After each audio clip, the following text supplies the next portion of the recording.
Hey everyone, today we're doing something a little different. We're trying to diagnose a common problem in the Panigale V2 and the Streetfighter V2, which is the rear brake master cylinder either failing or getting air in the system that you cannot purge out.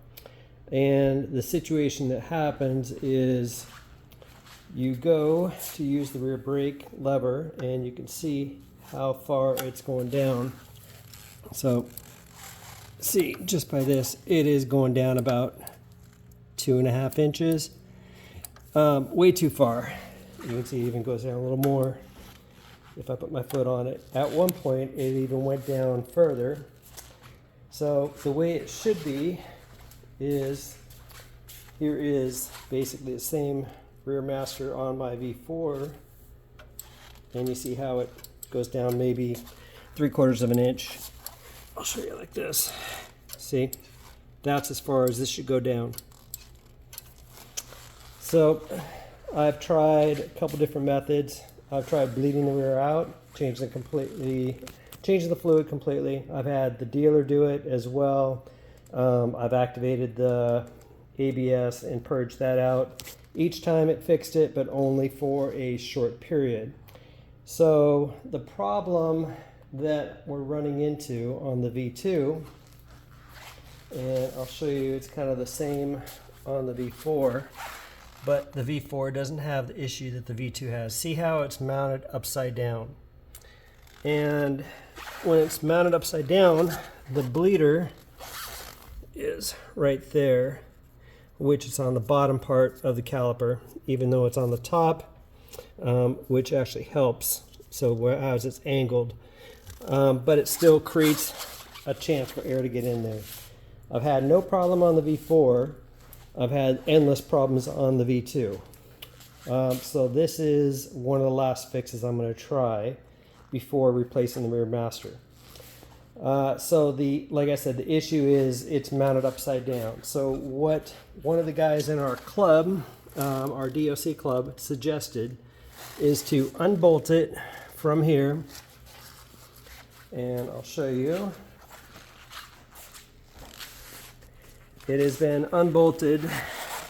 It takes two 6mm Allen head bolts, and that's all it is. And you access them either through or underneath the rear sprocket. And like I said, 6mm. So you undo those out. There are, I'll shine a light down here. There's 3 clips that hold both the brake line against the ABS line right here. And I'll see if I can shine a light a little more. So you can see the clips are right there, right there, and right there. There's 3 of them. And they basically are just U-shaped clips, and they hold these 2 lines together, the ABS line and the rear brake line. So you just pop this one out from all 3. And what we're trying to do is remove the rear caliper and make it so the bleed line is up on top when we're purging the system, when we're basically bleeding the rear brake, to eliminate the chance of any air being trapped in the rear caliper. So what I've done is, once you take it off, I have a piece of metal that's the same, roughly the same thickness as the rear brake caliper, and I put it inside to simulate, inside the 2 brake pads to simulate where the actual rotor would be. That way you're not collapsing pad against pad, which you don't want to do because you're going to hyperextend the actual discs or the cylinders that are in here. So you can either use a piece of steel or you can use a doll of wood. Here's like a mixing piece of wood, and it just needs to have basically the same thickness. It's best to drill a couple holes, and I'll show you why.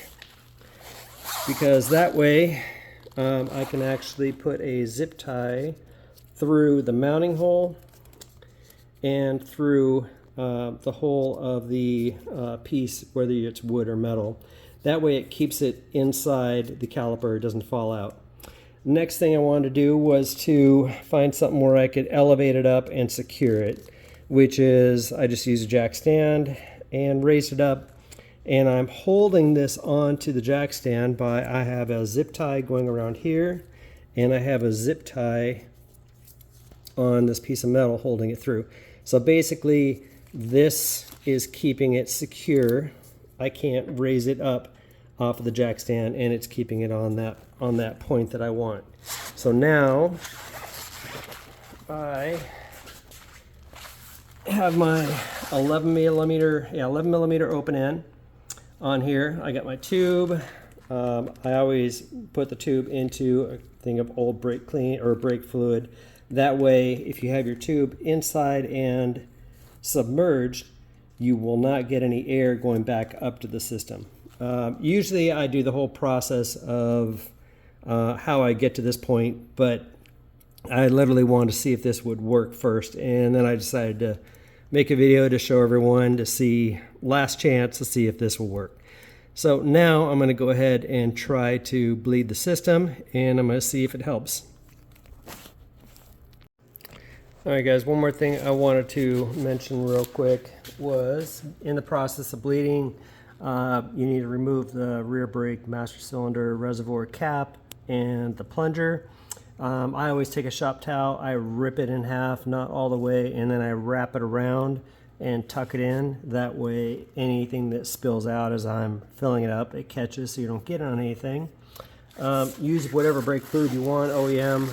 I use Motul RBF 660 on all the bikes and the race cars, so I purge everything out and just use that for everything.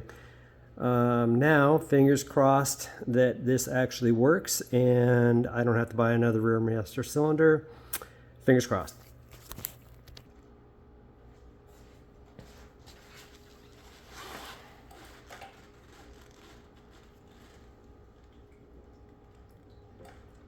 All right, well, there's a good sign. There's a lot of bubbles coming out. I usually do about 3 pumps and then release. And always checking your reservoir level. This is much easier to do it this way, and I'll add some more into the reservoir.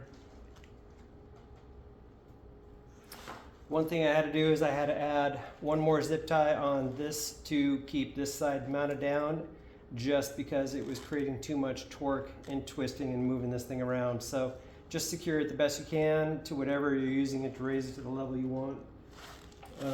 It already feels much better in the pedal. So I'm going to keep going.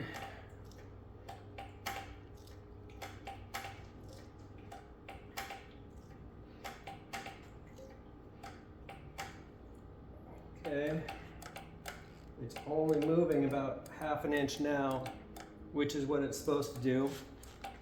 And I'm going to do it one more time just to get down to the level I want. So I'll fill it up to the top, and then I will purge it out to about halfway, which is where it's at right now. We've got a light, and it's right now it's halfway between min and max, so that's where I want. And pedal feels good. We're literally only moving down about ½ an inch right now, which is what we want. So now I'm going to go ahead. Have no more bubbles. So if you still keep getting bubbles, keep purging it because something is being trapped. The other thing you can do is, if you consistently get bubbles, turn it on, let it run, let it warm up, and activate the front brake, activate the rear brake. Sometimes that activates the ABS and the pump, and it helps purge the system through. That has helped before as well. I'm going to go ahead. I have no more bubbles. Looks good. Level is good. I'm going to go ahead and undo it, remount it, and confirm everything is still good after I mount it to where it's supposed to be.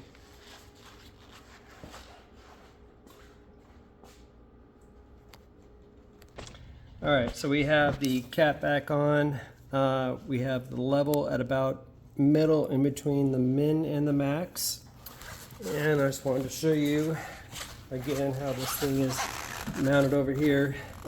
So when you take off your rubber line, make sure that you get everything clean, no more fluid on the caliper, and make sure you have this tight, but do not tighten it up too much. You don't want that to break. Put on your rubber stopper or a little cap on there, and I am going to do some cutting of these zip ties and show you.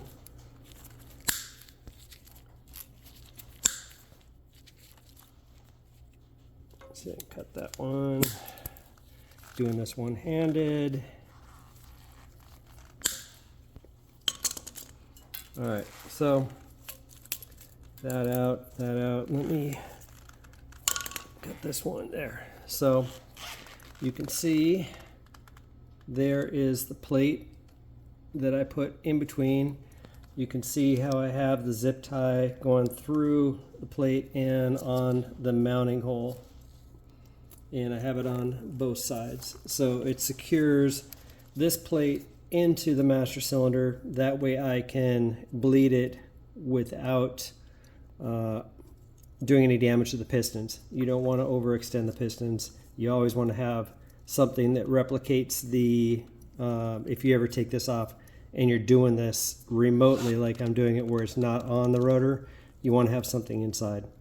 So I'm going to go ahead and take this out and get it remounted.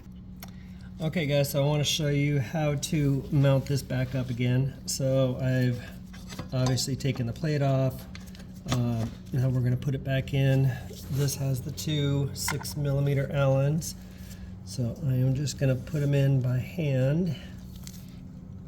And I know it's kind of hard to see, but there's in the two mounting spots. So there's one. Now I did put blue Loctite on the bolts. It doesn't specify to in the OEM manual, but I always do it on anything that holds the brake calipers onto the bike. Just a little bit of blue Loctite. Okay, this other one is right here.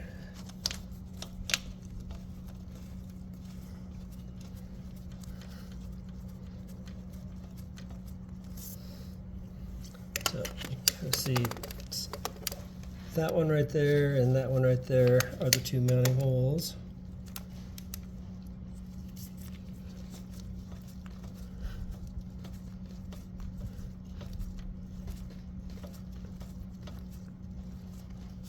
Okay, so I'm going to get them snug, and then I'm going to tighten them up. So in order to mount these or get these tight, I had to use a swivel. I just couldn't get straight on, and I didn't want to strip anything. So I'm going to go ahead and put them back in using the same method. So with this one, I'll go through the rear sprocket and see if it helps. Just kind of turn the wheel, whatever is easiest.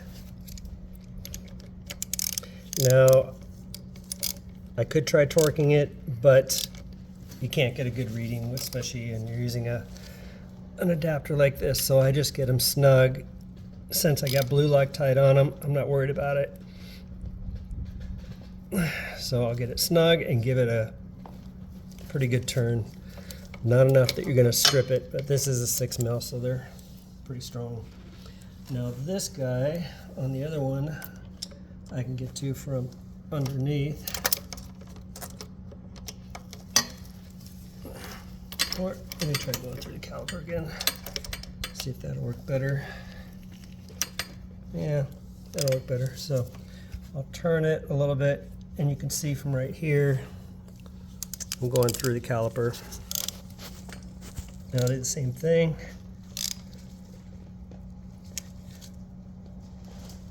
Just get it snug.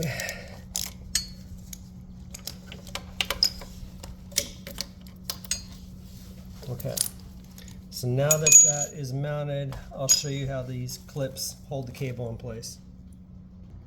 All right, so now I got it mounted. I want to show you these 3 clips.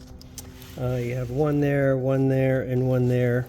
And it's the ABS cable right here that connects to the brake cable. So all you do is you just push it in, nice and easy, like so. I'm going to use 2 hands for this one.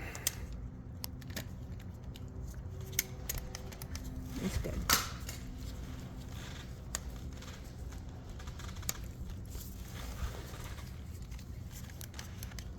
Okay, so now you can see, then you just rotate it so they're parallel, and that is how that works.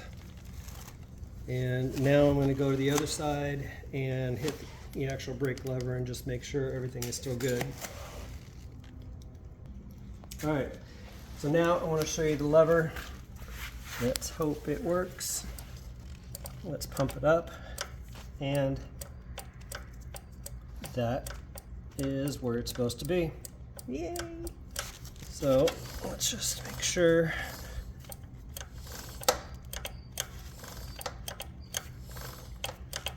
Yep, looks like it's working. So fingers crossed this stays good. Like I said, our level is in between min and max, right in the middle. And now we have a working lever. So hopefully this helps you guys. If you have any questions, feel free to hit me up in the comments and I'll do my best to give you an answer. And please like and subscribe, and I'll see you in the next video.